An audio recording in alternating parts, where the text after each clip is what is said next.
This is Trend Following Radio, where great thinking comes alive. Nobel Prize winners, legendary traders, best-selling authors, and the pros that know what drive us irrational human beings. I am your host, Michael Covel. Not filtered, raw, honest. That's my passion.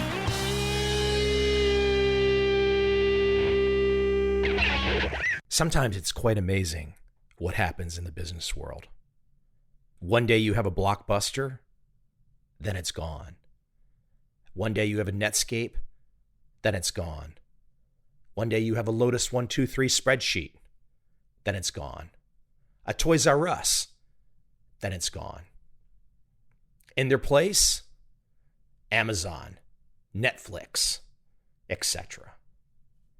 The constant reshuffling of the deck from businesses that seemingly can see ahead and make the right steps, and those that don't, those that can't see.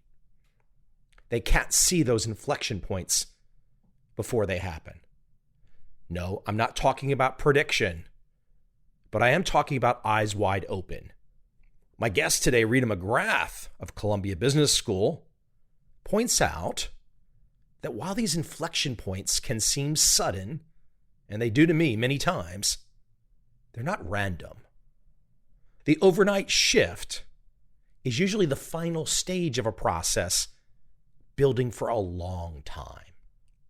She has done a great job at letting all of us on the outside that are perhaps not digging as much as we should to see how this anticipation, this understanding happens, and how we can all capitalize on these inflection points across the marketplace. I love taking the deep dive into the mind of people that are taking the deep dive. That's the whole point of this podcast. Without any further delay, let me jump right into my guest today, Rita McGrath.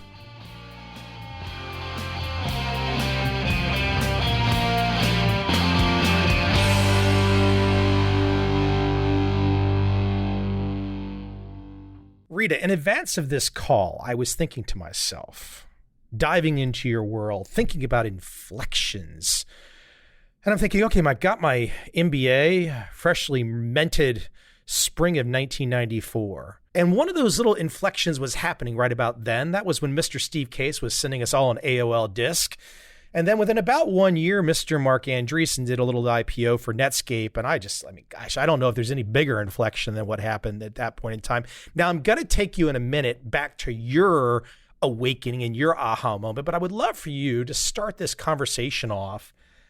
I mean, I would have thought that AOL and Netscape just came out of nowhere and there was like literally no sign. I was in my MBA program. We weren't talking about the internet at all in 92, 93, 94. And then all of a sudden it's here. But it really wasn't all of a sudden it was here. There were little things leading up to it that weren't there. There were. Yeah, there absolutely were. Well, a lot of the early warnings, DARPA and the Pentagon were working on internet-related stuff years before it became public. The people were on a thing, we didn't call it the internet, but academics were on this thing called the Ethernet years before that really happened. Speak to some of those signs, because you just mentioned, okay, maybe the Pentagon and academia. How could one have imagined what was about to unfold there in the mid-1990s? It seems so difficult to, maybe I'm just picking on like the most crazy example, but it seems really difficult. And a lot of it really displaced and made a lot of perhaps very upstanding, successful companies kind of miss the boat. And obviously new companies like Amazon, et cetera, Google, all sprung from there. Well, they did. And I think part of what makes this all so challenging is any successful company has patterns that it succeeds by. They're born at a specific point in time, right? The constraints and the realities that are present at that point in time kind of color your thinking. A great example that's happening today is the rise of the direct-to-consumer business, which is companies like Wayfair and Bonobos and all these companies that are using the web to basically avoid traditional retailers. They're making their way to customers directly without any of the retail infrastructure that we used to have. And that's something that they were feeling, understanding of the inflection long before the traditional players that were firmly entrenched, they're flat-footed. They missed the boat. Sears is out of business, JCPenney, etc. Well, they did. And one that fascinates me is Sears. Because if you think about it, Sears was the original internet company before we had the internet. I mean, they had their famous catalog. They sold directly to consumers all over the country.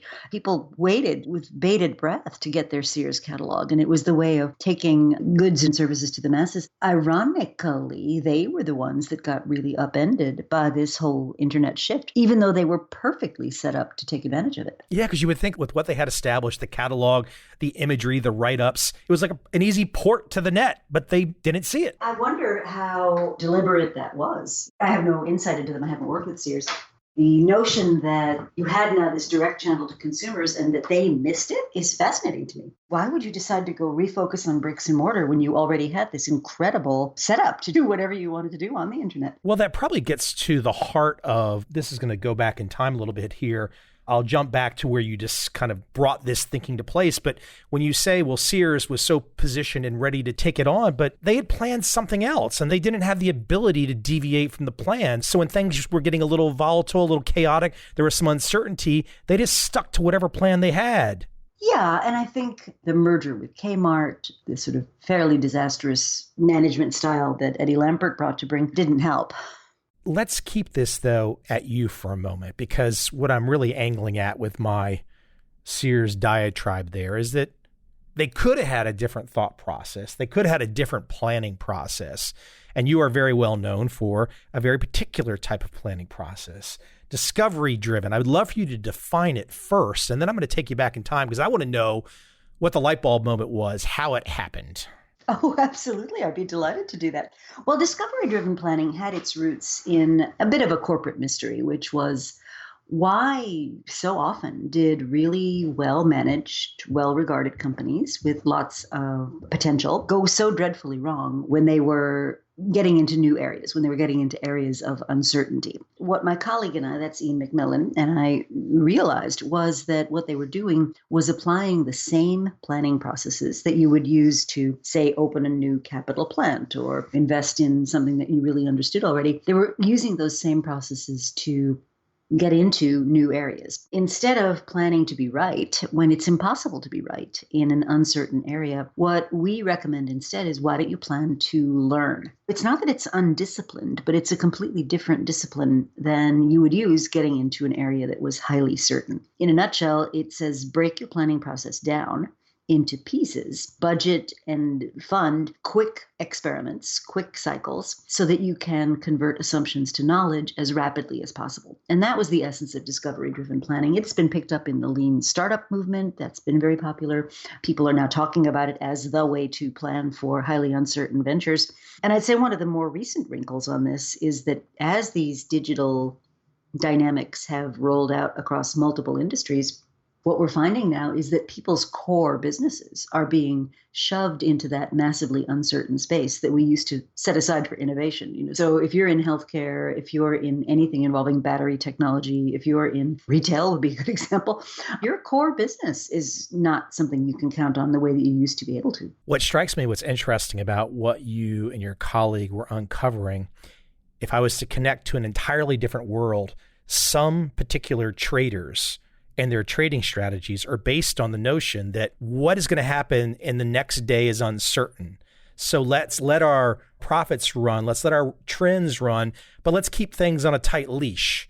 Let's get out if there's a problem, which seems very similar, as you point out correctly, that the lean startup kind of swiped some ideas from you guys and kind of gave it some different names, but it's a very similar type thinking. Like, it's very incremental. And if there's a problem, get out. I mean, I've heard Jeff Bezos say many times, like, look, you guys see all of our successful innovations. You don't see all the stuff that failed that we got out of with small losses or large losses. Mm-hmm. Yes, that's true. That's exactly true. And I think the idea of being able to stop is important.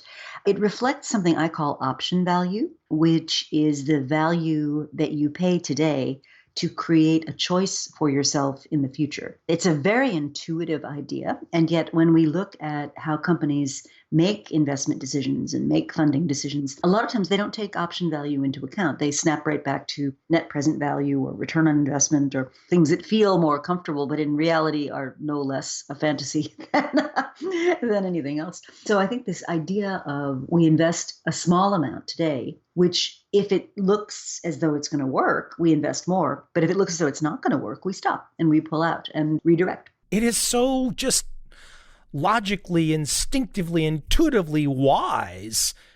But even today, in 2019, I'm guessing there are significant numbers of accomplished, well-educated, very bright leaders of top companies who don't consider your way of thinking. Is that a fair assessment?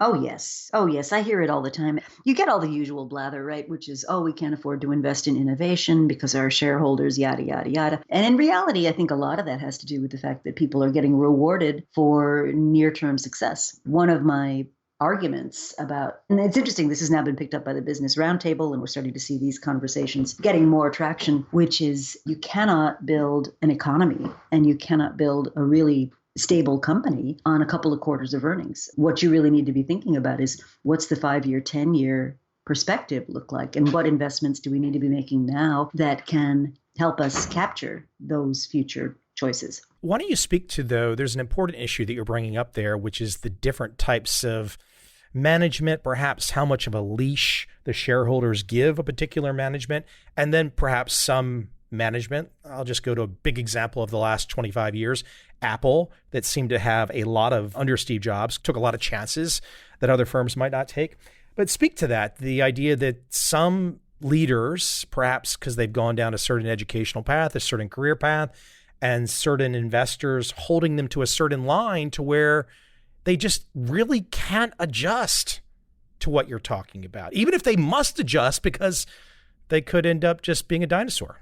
Well, I think it's important to remember that a lot of people get into senior decision-making roles at companies by keeping the mothership running. You know, their whole careers have been around optimization and efficiency and operations. And so now they're at the top of the house, and now they're suddenly expected to be innovative geniuses. Well, they haven't had the background to really do that. I think, to be fair to operational executives, a lot of them just don't have the background or the training to have that innovative, longer view. So I think that's one big issue. I think a second big issue is, strategy is hard. Thinking about the future is hard. It's unknown. It's not clear, especially in the early stages. It's murky and it's vague and it's ambiguous. A lot of people are not skilled at operating in those very murky and ambiguous circumstances. You make a great point there, because I'm thinking, okay, if I look at the tech companies, I guess it's a very significant advantage to have your leadership coming from the last 10, 20 years of experience and a much more flexible mindset, and seeing the advantage that they have to not be so entrenched in all this kind of way we've always done it mindset.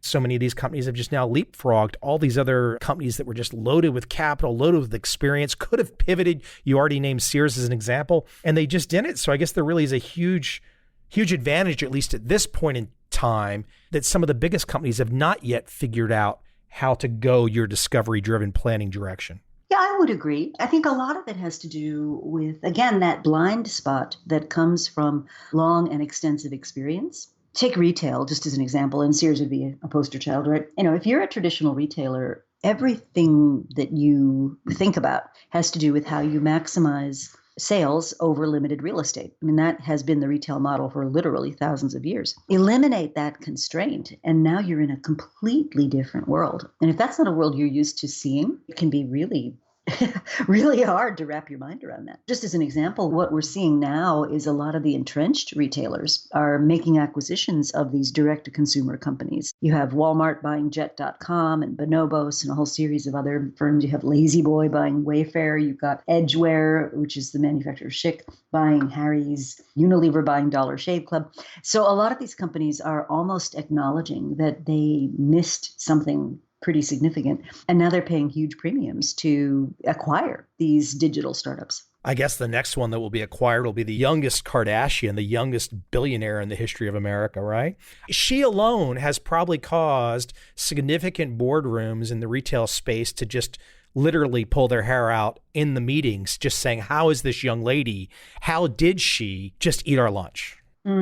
There's another whole pattern, which I think companies really struggle to acknowledge, which is communication from a corporate center used to be corporate center out, and you used to be able to control your message. Well, today communication is everywhere to everyone from everyone, and the message is really two-way. Even more important, a lot of the most significant influencers are these folks. They're on Instagram. They're part of people's daily lives. They're like what Walter Cronkite used to be, right? They're the people look to as the trusted authority. But it's now been dispersed, and that's a completely different model than the one that a lot of these folks are used to. This must be so much fun for you though, right? As a professor in this space, as a consultant in this space, I'm going to say this in a nice way. You kind of pick the right direction.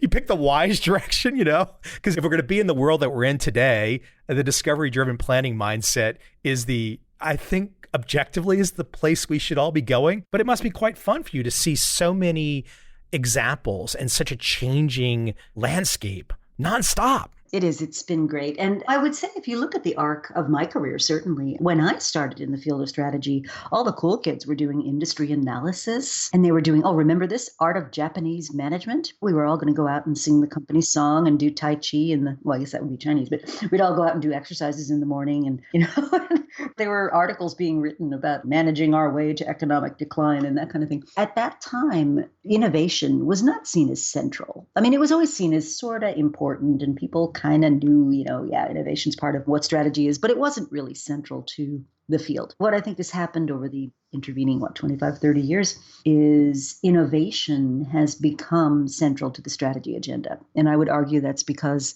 we have a world in which competitive advantages last for shorter and shorter periods of time. You need innovation to create those new advantages that you require. So that's one. And the second one is that I just don't think you can talk about strategy today without taking into account the fact that you've got a bonobos or somebody who comes out of nowhere, takes a significant part of market share, and now is the preferred way that significant chunks of your customers want to do business. Well, how do you account for that without thinking at some level about innovation? I think there's a lot of pressure on companies now to really take innovation seriously and to get that on the agenda in a big way.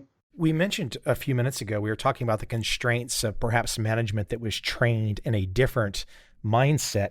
There's also an issue, and I saw this in your work, and it kind of struck me. It's very common sense once it strikes you, but it's not something we talk a lot about, which is the notion of the word industry and the classification of industry. It's kind of pointless. I don't get why so many, I get it, actually. I get it, of course, but it really is a hindrance in the sense that so many companies are stuck on classifying and putting themselves into certain slots, and it's not really relevant anymore. Well, yeah, I totally agree with that. But if I talk to people, every other question is, do you have experience in our industry? Have you done work with people in our industry? Do you speak to people in our industry? It's such a blinder. It blows my mind. I think it's a security blanket, perhaps, which is, I'm in aerospace, so I know a lot about aerospace. And I'm not saying having deep industry knowledge is useless. I'm not at all. But I think depending on industry to determine your competitive fortune is creating enormous vulnerability because really what you care about is your customer. So I talk about arenas where an arena represents a set of customers with a set of addressable resources. They've got money to spend. There are various jobs that they have to get done. That's borrowing from Clay Christensen, who talks about not buying products and services, but rather hiring them to get jobs done in your life. If you think about it that way, there's lots of ways you can get jobs done in your life. I need a pair of jeans. Well, what are my options to getting that pair of jeans? Well, I can go down to the mall. I can order them online. I can order them through a bonobos or something. There's lots of different ways I can get that particular job done. And maybe I don't even want a pair of jeans. Maybe what I want is the latest, greatest leggings, which has taken the blue jean manufacturers completely by surprise. I think that refocusing on arenas and customers and jobs to be done is much more useful. What industry would you put Apple in, just as an example? Are they a computer company? Well, sure. Do they make sound equipment? Yeah. Do they provide services? Yes. Do they do banking? Yes. So what are they? I would guess that you would feel comfortable going into any non-discovery planning driven firm and with very little insight about their particular, quote, industry, that you would feel comfortable going into any boardroom and educating in a way that they did not expect if they were to say the opening question, but do you have industry experience with our particular industry? But they don't get what you're bringing to the table is not really related to their particular product or service. It's a way of thinking. I think that's absolutely right. And I do have those conversations all the time. What's interesting is sometimes you get a bit of a defensive response. People are, well, if you've been trained a certain way for 20 or 30 years, it's very hard to think about looking at the world differently. So there's a bit of resistance sometimes. But a lot of times what's interesting to me is that we get almost a sense of relief. People are like, oh, because the mental models and frameworks we've been using just don't fit. And I don't have better ones to replace them with. There's this sense of relief almost that you can give this thing a name. It is not incomprehensible. It's something you can understand if you approach it the right way. And I think that generates just a sense of real relief. So far in this conversation, I'm kind of taking you around the philosophical maypole, so to speak. And I want to add a quick side tangent, though. A yellow book. So my second book was a yellow book, and I almost went crazy when the publisher wanted me to have a yellow book. But I have to say, it kind of worked out well. So I wish you all the best with a yellow book. I think they stand out. For some reason or another, I thought yellow was not going to be a good color, but it seems to draw people in. I don't know why.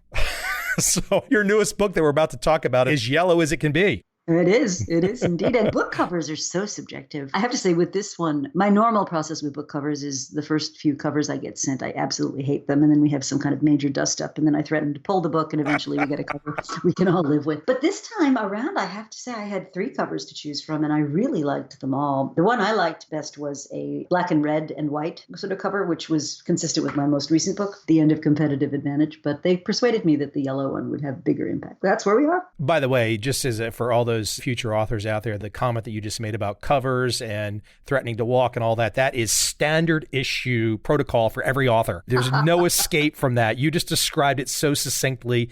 Any publisher listening, you know she's talking the truth, and every author agrees. So anyways, the book that I want to dive into, Seeing Around Corners, your newest book, How to Spot Inflection Points in Business Before They Happen. My gosh, that's what we all want to do. And you've got kind of 3 big points you kind of like bring people into. The first is like, how do you start to see these strategic inflection points? And it's not just like you're sitting in the room with magic mushrooms and cooking this up.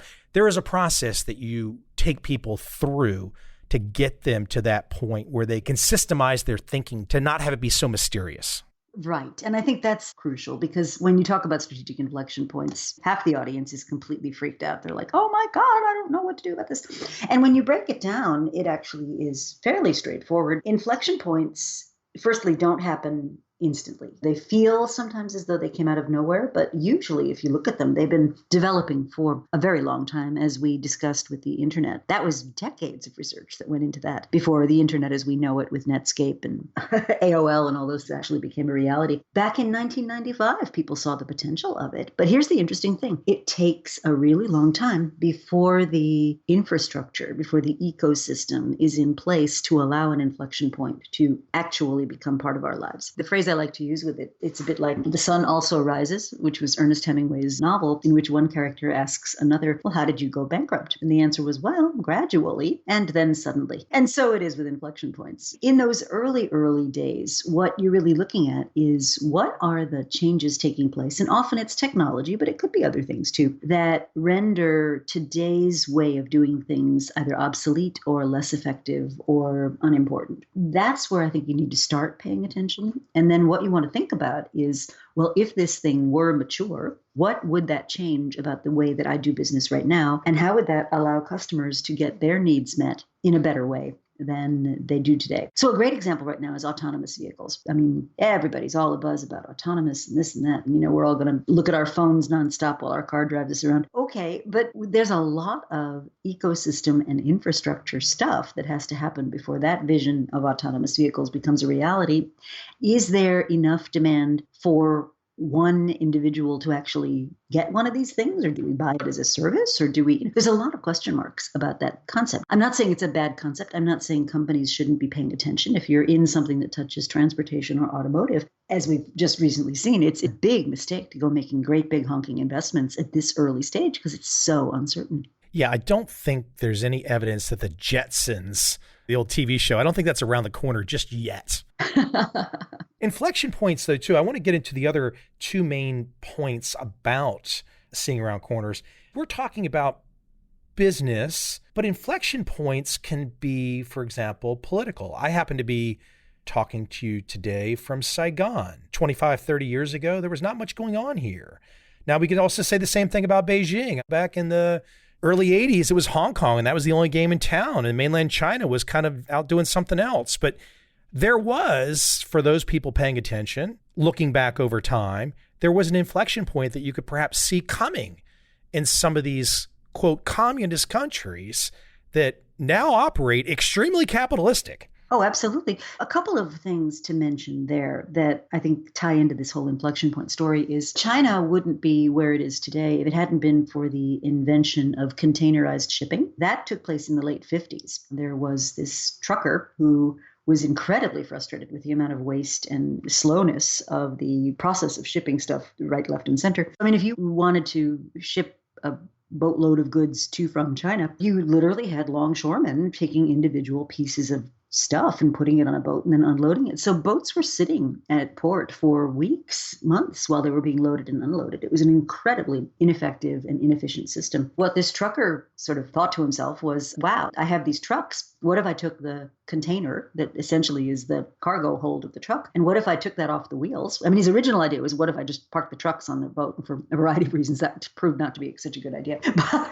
But his next step was, well, what if we took the wheels off and just put these containers on trucks? And that was the very beginning of what allowed us to have incredibly economical global shipping of goods. By the time you then drop the price of shipment by orders of magnitude, which is the inflection point in shipping that we saw, now it makes sense for you to manufacture anywhere that labor is cheap because you can ship it very cheaply. The whole rise of a lot of these Asian manufacturing companies and things like the whole textile sector going off to Asia, lots of consumer goods being made there, you know, the sort of decline of manufacturing in the US really do come from this breakthrough in shipping technology. And to build off that shipping technology breakthrough, then there were certain places that saw it quicker than others. Obviously, Lee Kuan Yew at Singapore said, oh, wow, this is a great little opportunity for us, a country of a couple million people and just very little bit of land. And now, you know, anyone that travels into Singapore, it's like the containers that you just described are everywhere. Yeah, absolutely. But I think also the political shift and a couple of things that I think things we're just reckoning with. The shareholder pressure that I mentioned earlier, which really prompted a lot of firms to outsource, to downsize, to offshore.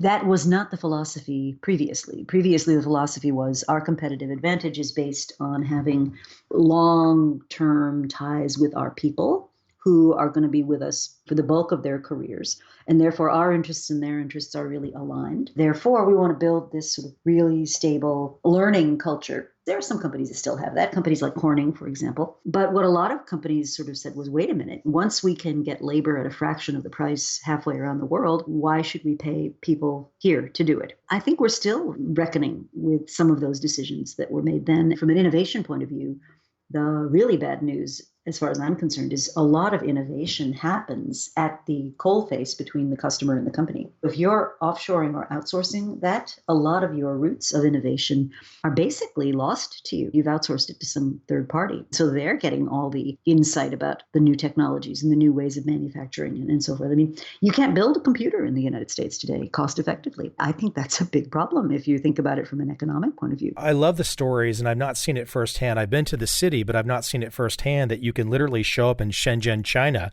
essentially just go to factory, and perhaps a couple guys, gals can help you figure out how to put together your own smartphone with the available parts right then and there. I mean, it's that quick on the spot is how innovative they are. Absolutely. Years ago, I was actually in Shenzhen with a group from Nokia, of all places. And that was one of the exercises we did with them. We put them into teams, and the assignment in the morning was each team has to go out and, without using any Nokia parts or any Nokia knowledge other than what they had in their own heads, come up with a way to build a smartphone by the end of the day. Every single one of them was able to do it, every team. Yeah, it's absolutely amazing. Once you start to go down the path, there's a lot of detail in your work. We can't cover it all in this conversation, but you start to go down the path of like, how do you see the inflection point? That becomes one issue. But then the second issue that quickly springs up is like, what do you do about it? We've had many conversations so far, and just this conversation about seeing these inflection points. Clearly, for example, the richest guy in the world saw all kinds of inflection points in the early to mid 90s, but he did something about it. Mm-hmm.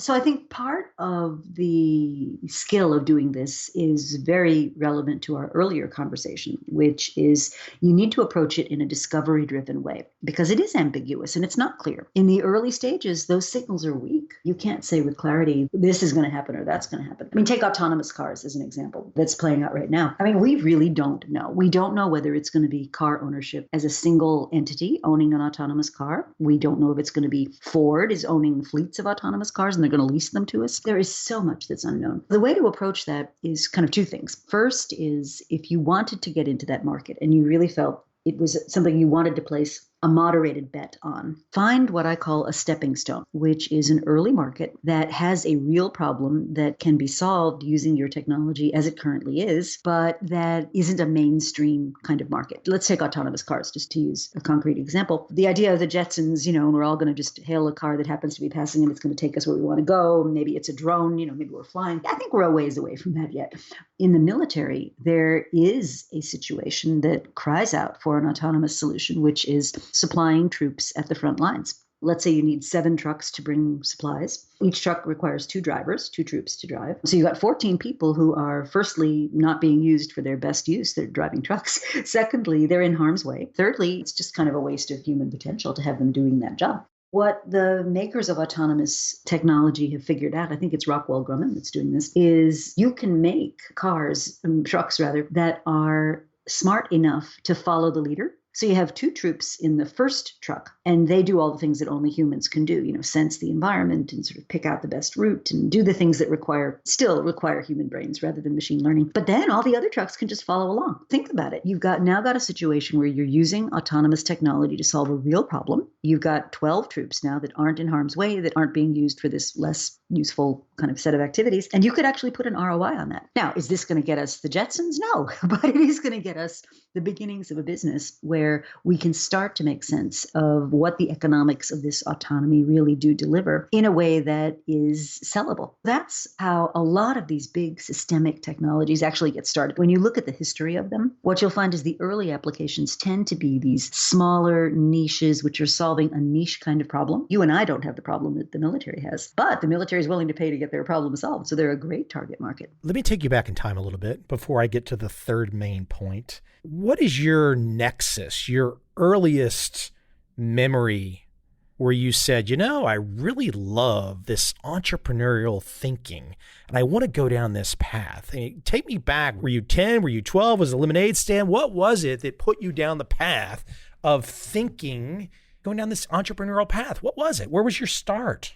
Well, I'd have to say it was growing up at home. My parents are both scientists. My dad's an organic chemist and my mom's a microbiologist. And so they were always about the new things that were the new discoveries, what science could bring you. So that was always kind of in the air as I was growing up. It wasn't considered weird to be talking about new stuff. I think secondly, my dad was employed at Xerox back in the 70s. We moved to Rochester, New York, and he took a job at Xerox. And Xerox very famously was the home of Xerox PARC. And so he would come home from these business trips with stories about computer mice and Ethernets and all this stuff.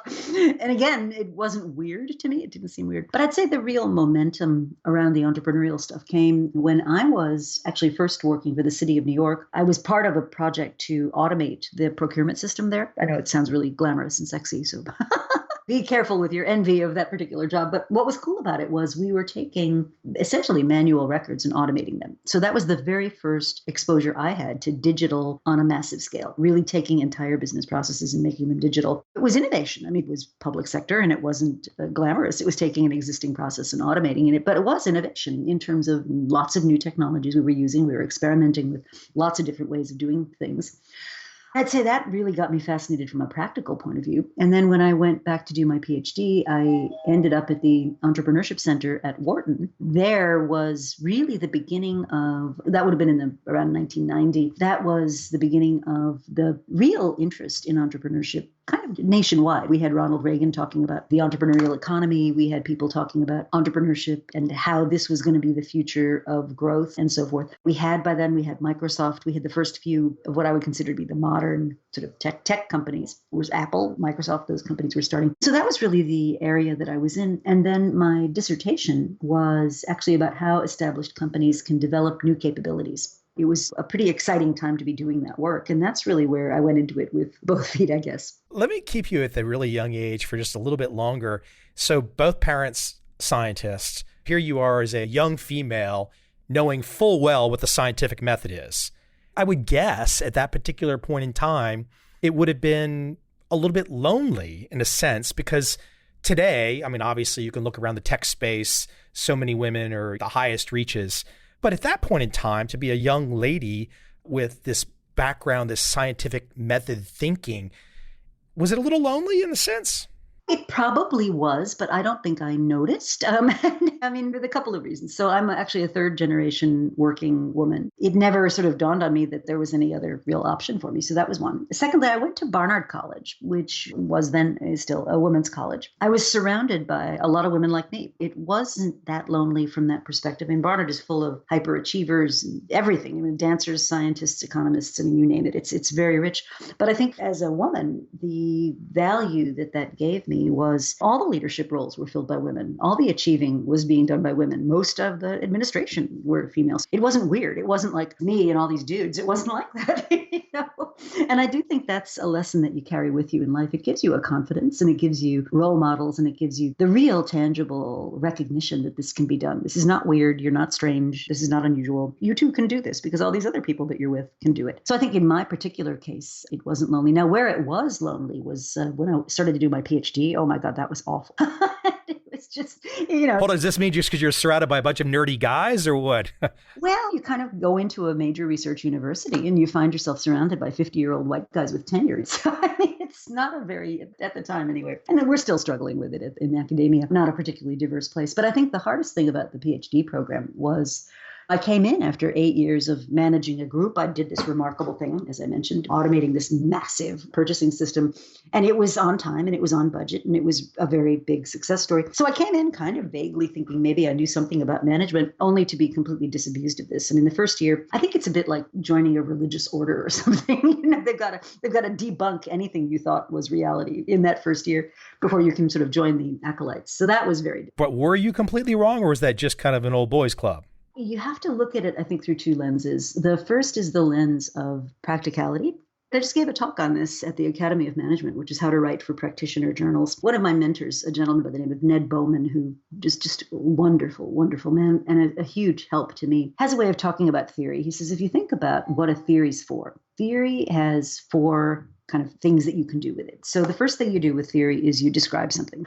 Some brand new phenomenon appears in the world. Direct-to-consumer, digital-enabled companies appear in the world. But we don't even know what that is. So as people trying to understand it, we spend some time trying just to describe what we see. Then after you've described it, then you start to develop some explanations. Why is it that way? What makes it possible? So in the case of direct-to-consumer, it would be, well, the cost differential of doing things in this digital way relative to other ways of doing things is massive. So that makes other things possible. So describe and explain. Then you have predict. Once you've got a phenomenon that's well enough understood that you can start to make causal inferences, now you can start to draw predictions. Then eventually what you want is to be able to control it. If I'm running an aircraft control system, I want to have a lot of certainty about how this thing works. And I want it to work exactly that way. And I do not want deviation. And I do not want experimentation. So describe, explain, predict, and control. If you think about what academia is all about, it tends to be on the describe and explain part of the continuum. And when you think about what practice is all about, it tends to be on the predict and control part of the continuum. It's the same phenomena. But I think what academia requires is very deep investment in learning about how you do those first two things. What makes a solid theoretical prediction? How do you develop some causal hypotheses? And that's really what academia is about. So in the sense of what I had learned prior to that wasn't irrelevant. It wasn't that it didn't matter. It was focused on a different part of the phenomenon. It was focused on how do I make this happen? Before we get to the point of how to bring the organization, bring people along with you, I want to ask one kind of straightforward type question.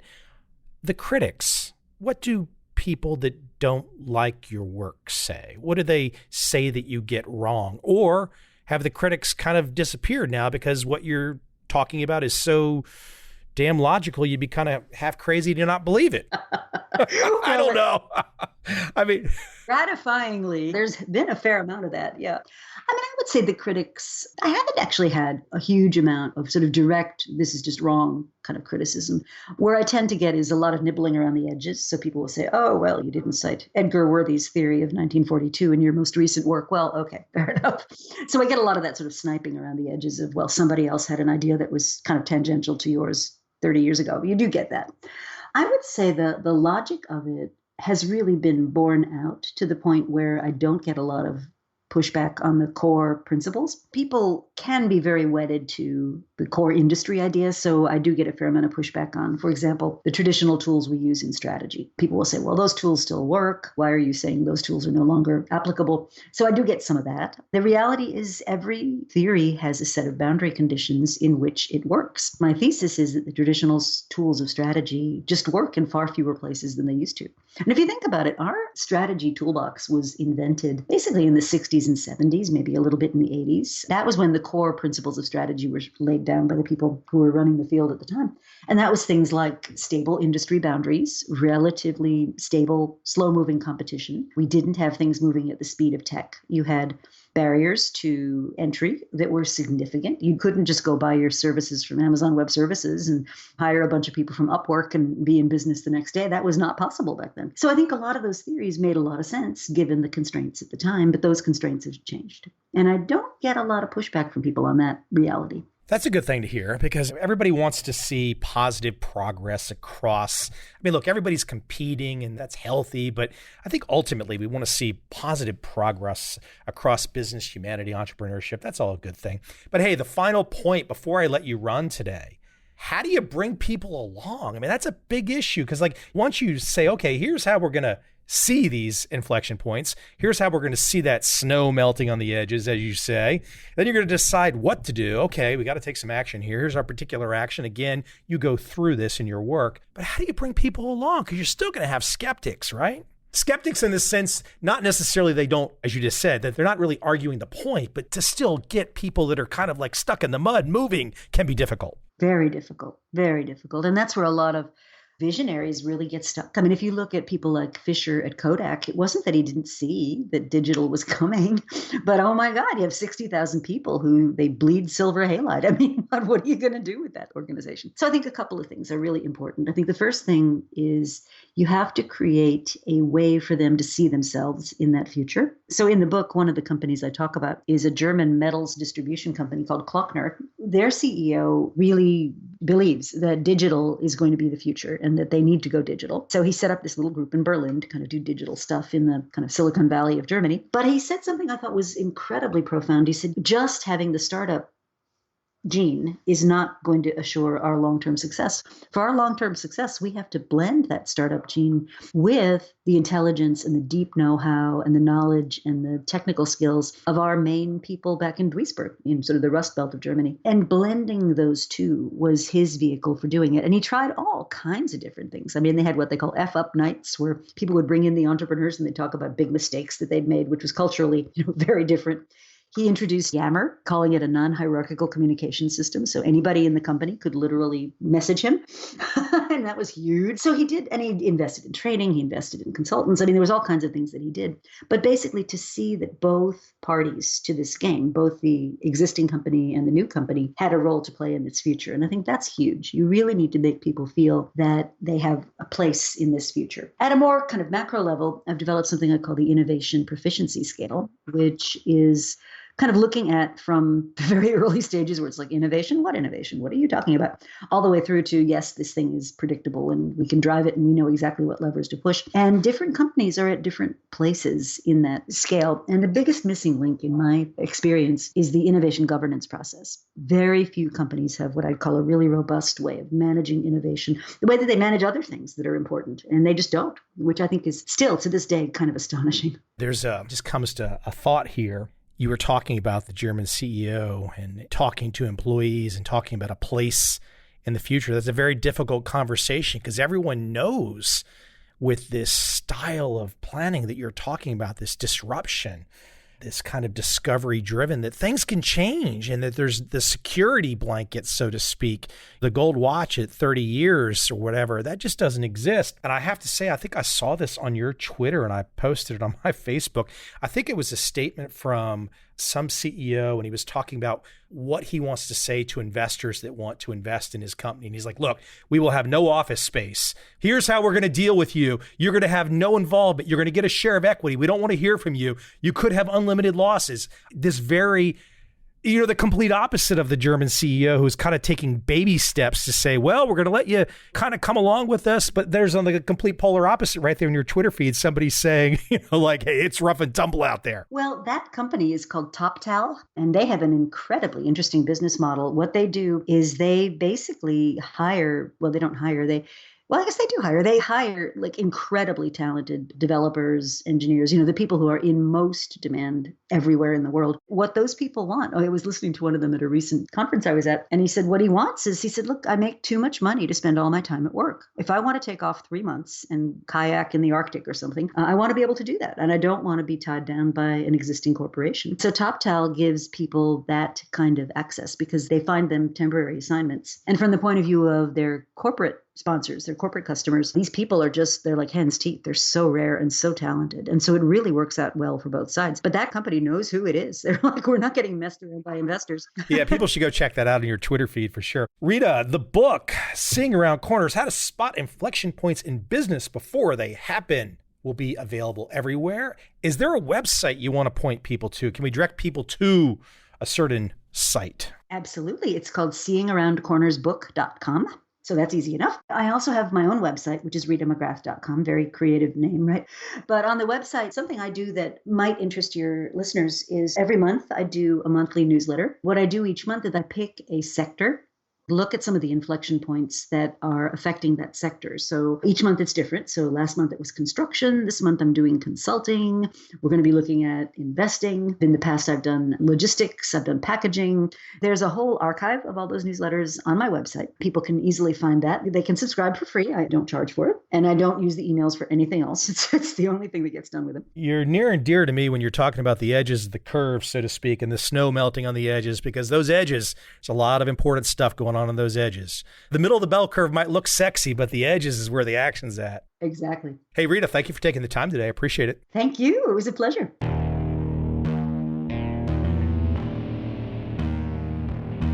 I see a time when those awake will understand how to make money in up, down, and surprise markets. Whether new trader or experienced, college student or financial advisor, protecting against a crash, or just trying to make a lot of money, trend following offers everyone an answer in uncertain times. To get started immediately, send me an email, michael@covel.com. I will send you the right trend following steps to take along with my free video. But if you want to buy and hold, trust the government and trust Wall Street, this is absolutely not for you.